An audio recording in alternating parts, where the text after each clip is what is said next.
কই হ্যাঁ এই যে বাজার ধরো বাজার বাজার এনেছো? হ্যাঁ দেখি দেখি। এই বাজার এই যে লাল শাক এটা আর এই যে এখানে তোমার শাড়ি আছে একটা নিও বাহ অনেক সুন্দর তো শাড়িটা। বাজার করলাম হালকা পাতলা রমজানের আগে দাম একদম কমে টমেটো একদম দেশি টমেটো তো টমেটো এনেছো? হ্যাঁ তারপর হচ্ছে এই যে ভেন্ডি তোমার খুব পছন্দ পেঁয়াজের দাম কমে গেছে একদম পেঁয়াজ বর্তমানে 200 টাকা পাল্লা আর কি বলতে 5 কেজির দাম 200 টাকা একদম বাজার ছিল না তো।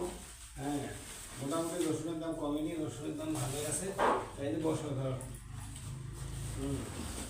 রংপুরের বিখ্যাত খাবার মূল্যে বেগুন তারপর হচ্ছে কাঁচামরিচের দাম একদম কম হাফ কেজি বেশি খুবই ভালো বুঝছো, কাঁচামরিচ ছিল না, শুকনো মরিচ দিয়ে রান্না করছি। ধনে পাতা তারপরে যে ঝাল মরিচ মানে এটা হচ্ছে শুকনা মরিচ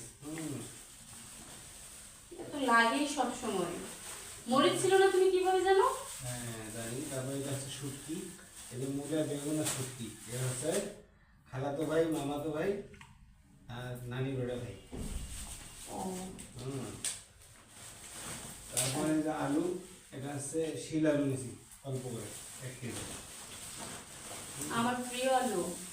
তারপরে এটা হচ্ছে করলা কেউ বলে উস্তা করলা তারপরে এটা হচ্ছে আদা নিছি একটু খুবই ভালো করছো, আদা ছিল না।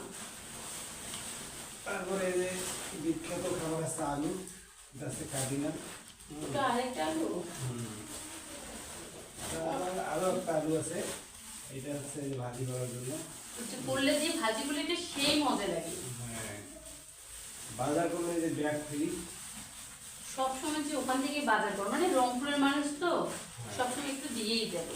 লেবু আনো নাই? হ্যাঁ হ্যাঁ লেবু দিছি লেবু আছে দুইটা দিছি কেন আজকে মানে লেবু কেনার কথা তোমার মনে ছিল না? না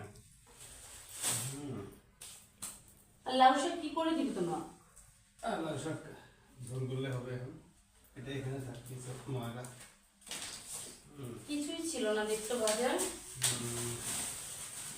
যদি এটা আলু এখানে নামিয়ে দিই একটু আমার কাজটা তুমি আগাই দাও। তারপর শুকনো এটা ফ্রিজে রাখতে হবে হ্যাঁ যেগুলো সব ফ্রিজের এটা কি রমজানের বাজার করলা? ওই আর কি হালকা পাতলা মনে করো ভালোই করছো। শুটকি ছোটো খাটো ফ্যামিলি ছোটো আলুগুলো বের করে